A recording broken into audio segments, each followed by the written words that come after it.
Shalom. Hem començat la lectura de Hukat, que parla del precepte de la vaca vermella. Aquest precepte amaga secrets molt interessants i molt importants. La lectura simple que ens diu la Torà és que hem d'aconseguir una vaca vermella, una vaca rogenca, que no és fàcil, ha de reunir unes condicions, no ha d'haver portat mai un jou, etc. Aquesta vaca s'ha de cremar completament a l'exterior del temple.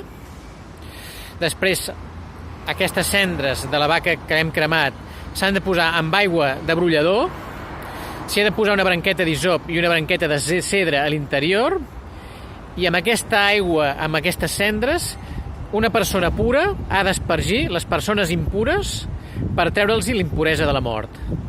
Les persones espargides queden purificades i la persona que era pura, que ha espargit les persones impures, queda ella mateixa impura.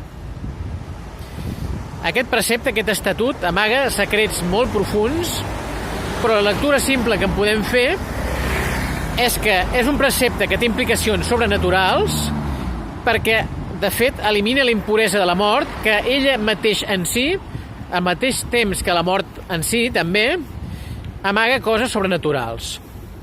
Les lleis de l'Etern són mesura per mesura. Una cosa sobrenatural és rectificada amb una altra cosa sobrenatural. Les nacions tenen molta dificultat per acceptar preceptes d'aquesta natura, preceptes que són del tipus Hok, del tipus estatut, que no tenen una explicació lògica simple, sinó que tenen explicacions que van més enllà del nivell lògic i racional. De fet, la idea bàsica d'aquest precepte és que quan l'apliquem ens elimina la impuresa, i la comprensió també ja en si d'aquest precepte és un pas que ens acosta a aconseguir un pas sobrenatural, que és l'aconseguiment de la vida eterna.